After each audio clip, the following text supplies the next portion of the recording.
and this is the Laura Flanders Show, a TV and radio program that shines a light on the solutions of tomorrow today. We report on the people and movements driving systemic change from the worlds of politics, arts, and entrepreneurship. Welcome. Abolishing the police. If not in Minneapolis, then where?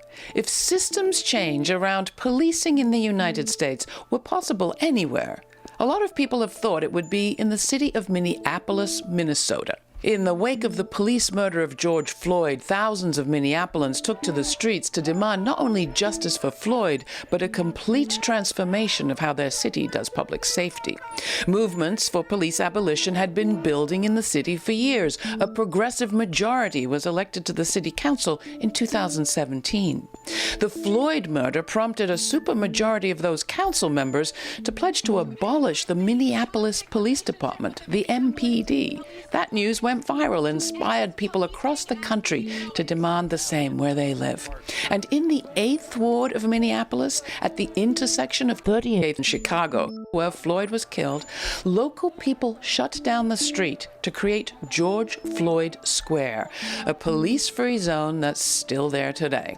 A year on, there have been many heartfelt memorials to Floyd, but fewer in-depth investigations into just what's been happening on the abolition front. Instead, conservatives and much of the establishment media have used the anniversary to declare that the effort to defund or abolish the police was misguided and has failed. And they blame even the modest budget cuts that have been made for a decline in policing and a rise in violent crime. So, what's the reality? In this episode, we take a look beneath the headlines and speak with the activists and city council members at the heart of the story. The problem of police racism and of policing at all has been with us for generations, they say. It'll take more than a year to fix it. My name is Andrea Jenkins, and I am the Vice President of the Minneapolis City Council. Can you tell us a little bit about the feeling of the 8th Ward that you represent in Minneapolis there right now? On Tuesday, which was the 25th, which was the anniversary, I attended a number of events. There was a call for silence, a moment of silence by the mayor throughout the city, as well as concerts. It's been kind of a festival-like atmosphere in the last couple of days. And certainly the celebration is not about, the murder of George Floyd. I think the celebration is more about the historic moment that we witnessed and seen law enforcement officers being held accountable for their actions. Yesterday, in my mind, marked the beginning of how we can start the healing process. Ariana Nason, Anishinaabe healing justice facilitator, abolitionist, and disability activist. I am Ariana, and I am a auntie on the block. I am the village witch, and I am a not-so-retired organizer. I live in the 38th and Chicago, George Floyd Square neighborhood intersection. I'm right in the middle of this. The feeling that I really get in the square and that we really talk about in the square and in the village is that we are actively building the life that we want to see, the alternatives to police. So community is what keeps each other safe. And so we are building up community. We are constantly engaging with each other, engaging with neighbors, and inviting folks out and building collaborations. There is a lot of mourning. There is a lot of grief because we've also lost more people in the last year. Candace Montgomery, co-founder and co-executive director of Black Visions and lead organizer of Black Lives Matter Minneapolis. At the end of the day, George Floyd was a person, a human being who should still be here. And so I think it is amazing and powerful what his community was able to build in response to that and in calling for justice for his life. It's important that we remember that we have to grieve. And so it was heavy for me. We still are living in the same police state that killed George Floyd a year ago. And I think it's really time that we continue to reckon with that. Minneapolis City Council members at a rally about an hour ago have announced their plan to disband the Minneapolis Police Department. Our commitment is to end our city's toxic relationship with the Minneapolis Police Department, to end policing as we know it, and to recreate systems of public safety that actually keep us safe.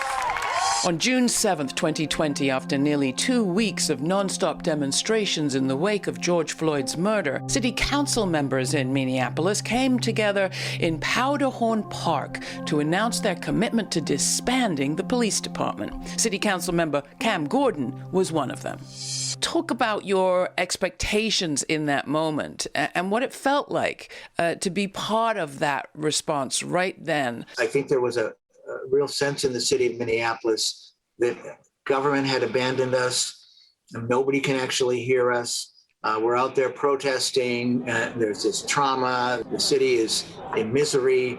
So people were saying, could you tell us that you want to make change? And here's how we think you could tell us best. We'll get people, we'll come to this big park right in the middle of the city, and we'll hold this event.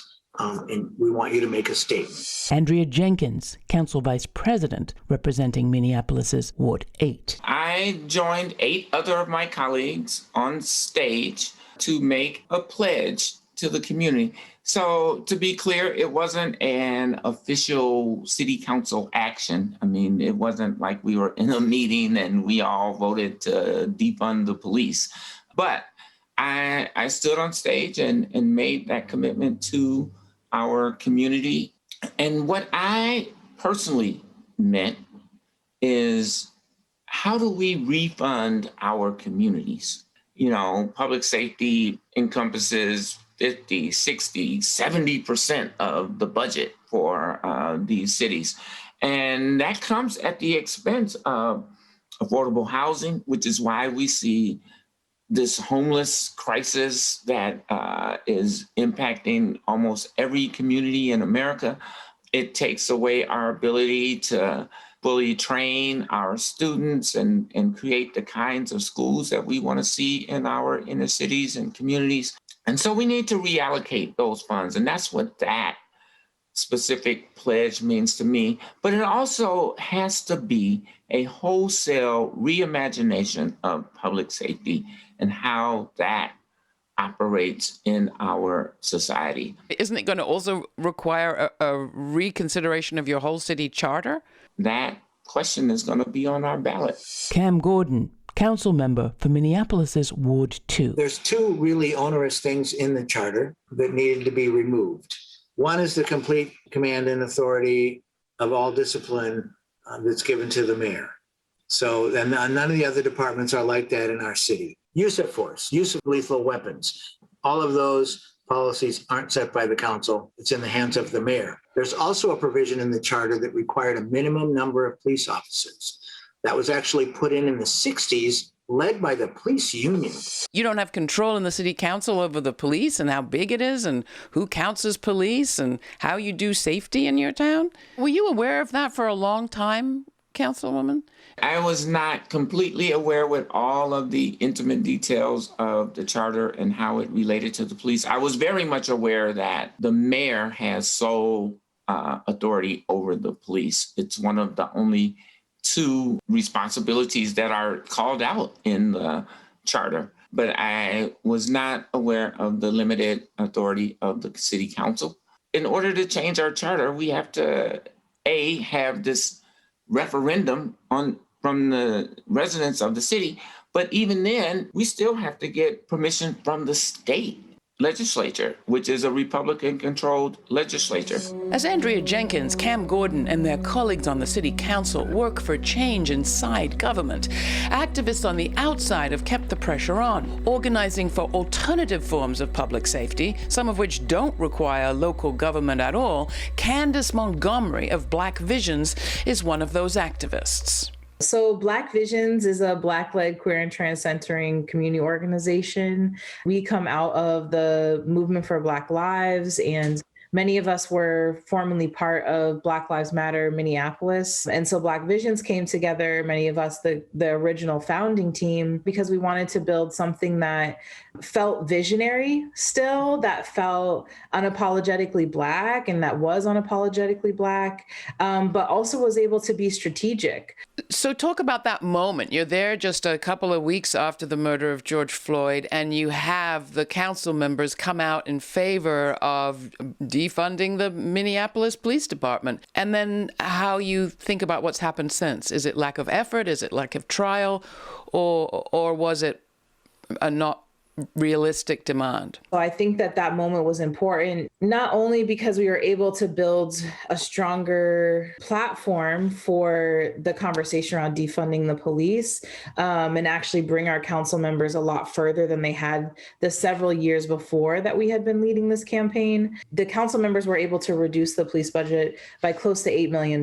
So that's really significant if you think about the amount of time spanned, and the change that had happened coming from years before that when the police budget had only increased by millions. And there's actually policy change and work that's happening, but it's just not as sexy. And so CNN and ABC and NBC aren't out here with their cameras because they're oftentimes only interested in looking at the tragedy and trauma of a burning building rather than following the real work that everyday community members have been putting in since, the summer of 2020. Other Black women that I've seen in the news in Minneapolis, some of them anyway, are people from communities that feel that they are watching a rise in violence in their streets that is caused directly by a staffing shortage in the police. There's been a exodus of police officers, and they attribute that to that cut, that $8 million cut that you mentioned to the budget.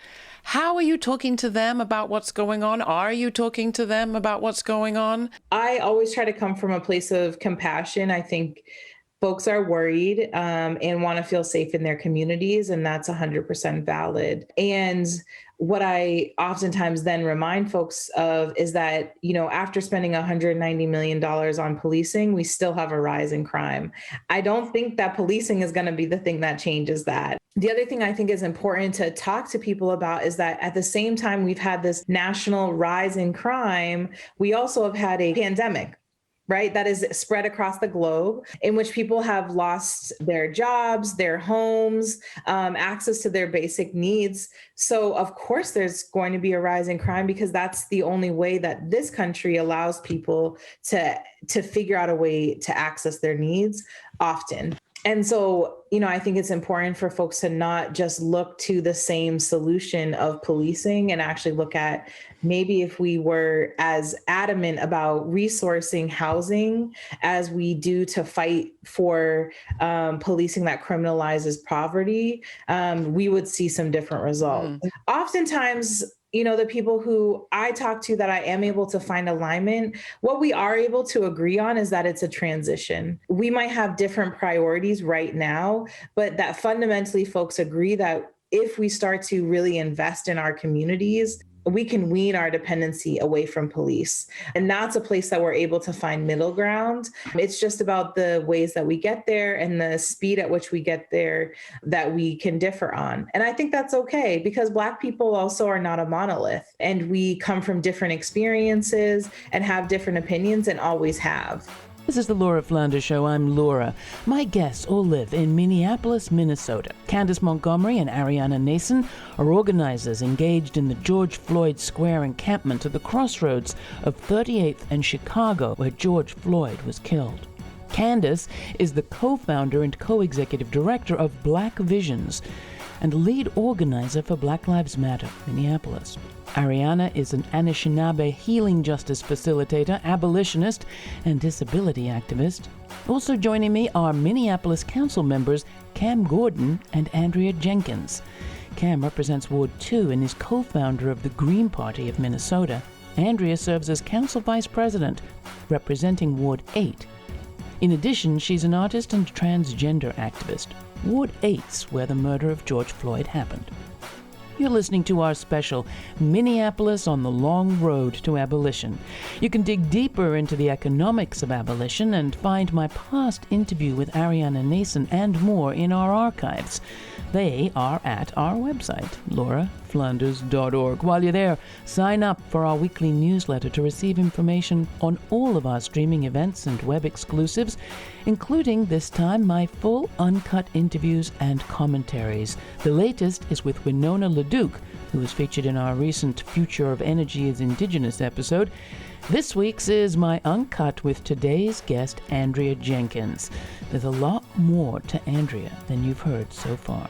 My latest commentary is Remembering the Black Roots of Memorial Day. Check that out and everything at our website, lauraflanders.org. Next, not everyone agrees with what's happening at the intersection of 38th and Chicago, where a makeshift memorial emerged after the murder of George Floyd. Ever since, activists have transformed it into what they say is a microcosm of the police-free society they wish to create. More on that to come. But first, here's Which Side Are You On by Rebel Diaz, featuring Lah Tere from their album, the 15-year anniversary album, courtesy of the artist. See, I gotta draw a line, I can't take it no more. If you ain't down with revolution, what you waiting for? Making money for suckers and not communities poor. Ripping flags off of coffins, man, this ain't our war. Colonized and terrorized by the world's biggest killers. The U.S. government, the biggest weapon and drug dealers. Filling prisons with children, incarcerating the future. MySpace and Facebook got us stuck on computers. Stuck on stupid bumping music that's abusive to the shorties. And the nonsense that you're spitting, they just listen and absorbing. I've been dormant, I've been working, I'm a giant, I'm ready. I'm with the Apple and Oaxaca and we hold the machetes. I rock hard like Palestinian children holding slingshots. I'm with every single kid that's down for hip-hop. For the culture, the life, what it really stands for. This music is resistance, it's the voice of the poor. I'm on the side of the workers, the teachers and lunch ladies. On the streets with brown mommies raising out brown babies. In the days following the murder of George Floyd, people took over the intersection of 38th and Chicago to create a memorial site that, over the course of the year, has grown into a 24-hour, semi-sovereign, police-free village. It's a space for mourning, for expressing outrage, for healing, for organizing, and on the night of Derek Chauvin's guilty conviction, on all counts, a space for celebration. Activists say George Floyd Square is a microcosm of the police-free society they wish to create. Not everyone agrees. It's a mixture, right? It's people from around the metropolitan area, from throughout the state. Andrea Jenkins, Council Vice President, representing Minneapolis's Ward 8. But also it's really immediate neighbors who live there too. You know, they have turned George Floyd Square into this sort of sacred space. The challenge, however, is that, you know, it has created opportunity for nefarious activities to flourish.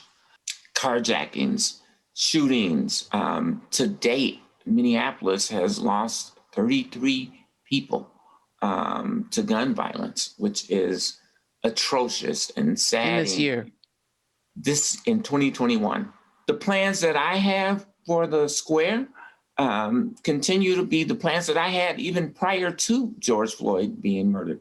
That is, we need to create a center for racial healing, which will likely morph into a center for social justice. Andrea Jenkins wants to make the square into a center for civil rights and a museum, a place to visit historical memory, but it already is. Ariana Nason, Anishinaabe healing justice facilitator, abolitionist, and disability activist. The intersection at 38th in Chicago is already a people's powered hub of civil rights and education and compassionate care. It already is. Just because the city doesn't have anything to do with it doesn't mean that there's lawlessness. And just because the city doesn't actually know how to engage with its own residents does not mean that we are doing anything wrong. How do you make a relationship between you and the square and the policymakers who, in the grand scheme of things, are not the enemy, or at least not enemy number one? No, I mean, they're not the enemy, but if they are doing everything in their power to suck up and to make sure that we're adhering to the systems of white supremacy that they chose to engage with, that's on them. That's not on us. We don't really need to engage with city council members. We don't need to go out of our way to prove to city council or prove to the mayor, all of which who have failed us and have blatantly manipulated their constituents for the last year, if not more than that in other cases. It's not our job to try and appeal to their humanity. So what happens next? Two questions. You've got a lot of well-known people, members of Congress, the president, who have shown up in Minneapolis, and some have visited the square. What's your message to them and maybe to the national media? What are they getting wrong in their 12 months later? Where's the transformation narrative? What's really odd to me is that it feels like most media can only understand the square as like an organization or an entity or some type of identity of collective, but it's really not. This narrative of like, oh, the like people can speak for the square. Like Marsha Howard is out and very visible a lot of the time, but Marsha's just very visible. She's been doing this work for years and years, but she is not the leader. She is a person that has leadership skills in the square. There are many of us that have leadership skills. This is a leaderful village, but we all make decisions together. We're not trying to fight against the city. We are not trying to fight with politicians. Like if they want to come and talk with us, like our door is always open. But it also means that they're going to have to talk to a lot more people than just one or two individuals that a politician or the media might perceive as a leader, because I can't speak for anyone but myself. For those who are looking at what you've been through in the last year, and maybe like you had high hopes a year ago, what's your message? Because it almost sounds as if everywhere you turn, the problem gets deeper, more complex, and more difficult for you at the local level to shift. Does that put you off local service, local politics? No, I don't think so at all. In fact, I think it's an exciting time for the city. Cam Gordon, council member for Minneapolis's Ward 2. When the verdict came in from the trial, there was this enormous sense of relief, like we got through phase one or something. So the conviction of Derek Chauvin on all charges and was really significant. And it was like a great weight lifted off the city. And then I guess there's a fear that we'll fall back into the status quo, but I don't think so, because I think when that weight was lifted, people said, now let's dig in further. And that's when the petitioning continued and we came in and we're going to see this change on the ballot. And I hope it passes with an enormous majority and comes in. So then we can start digging in more, like what is our new Department of Public Safety going to be? How can we help bring these pieces of what we're doing already now to transform public safety? I think we're at a really big turning point. I think what everybody wants to see is Minneapolis lead the way to show us how we can do things differently, do it thoughtfully, do it well researched, do it with community support and consensus. So we're all kind of taking our steps together, but let's carve that path out together of how we can have a new reimagined way of delivering public safety that works for everybody, and we can root out all the insidious racism that is embedded into it. I heard somebody say the other day, if it was easy, Frederick Douglass would have had it figured out 250 years ago. Andrea Jenkins, council vice president. I do believe that the conviction of Derek Chauvin was a historic watershed moment. Many of the reforms that are being placed in the George Floyd Reform Policing Act, we have implemented here. Our officers wear body cams. They are required to turn them on. 2 years ago, we funded 2 positions. All they do every day, all day, is review body cam footage. Not many communities are doing that around the country. It's very challenging work, which I am absolutely positive the New York Times and MSNBC and CNN and Politico and The Hill and all of these people absolutely recognize, but it makes a good news story that's on the cover of every publication in the country. A year later, what has changed?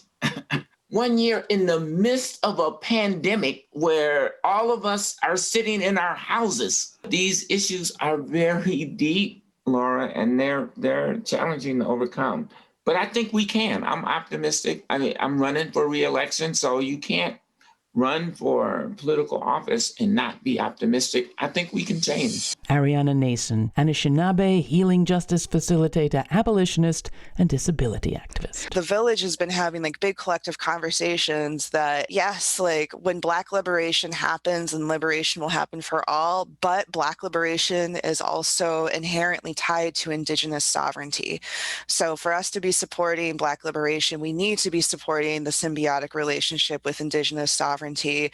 And then let's also talk about how we can best support like global movements. We have a huge collective of Palestinian folks in the crew as well, to also have ceremony held by Mexica dancers and Anishinaabe and Dakota jingle dress dancers, and then to have everything be open and closed by Black ministers. I love it. Like, that's a Sunday afternoon. Candace Montgomery, co-founder and co-executive director of Black Visions. I know that it's hard because, sometimes movement and those who are elected into these more official positions have conflict and tension, but I feel really proud of the work that our coalition has been able to do with many of the city council members around getting in alignment of getting this question on the ballot to establish the Department of Public Safety here in Minneapolis. But I know, like many of us, they are pulled thin. And I think especially for the Black council members, so much is being asked of them in many unfair ways. And so just sending a lot of love to them. What's your vision of that shared safety? And do you see sprouts of that future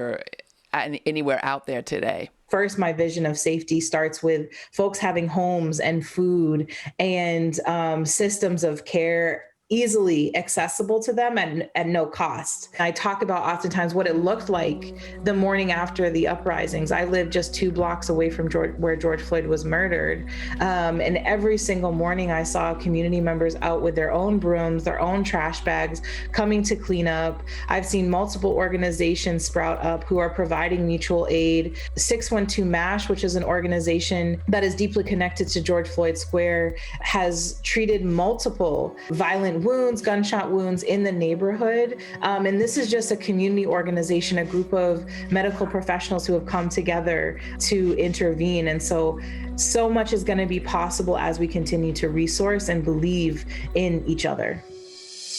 So it'll take more than a year to transform policing in Minneapolis. This should come as no surprise. Only the mainstream media and our traditional narratives like beginnings and ends to a story within 12 months. What will it take to transform our system of public safety, of punishment and prisons and policing of the sort we saw that killed George Floyd? Well, Mariame Kaba, the abolitionist, is someone I've been reading. I'm going to interview her soon. You should stay tuned for that. But she writes in her new book, when you say, what would we do without prisons?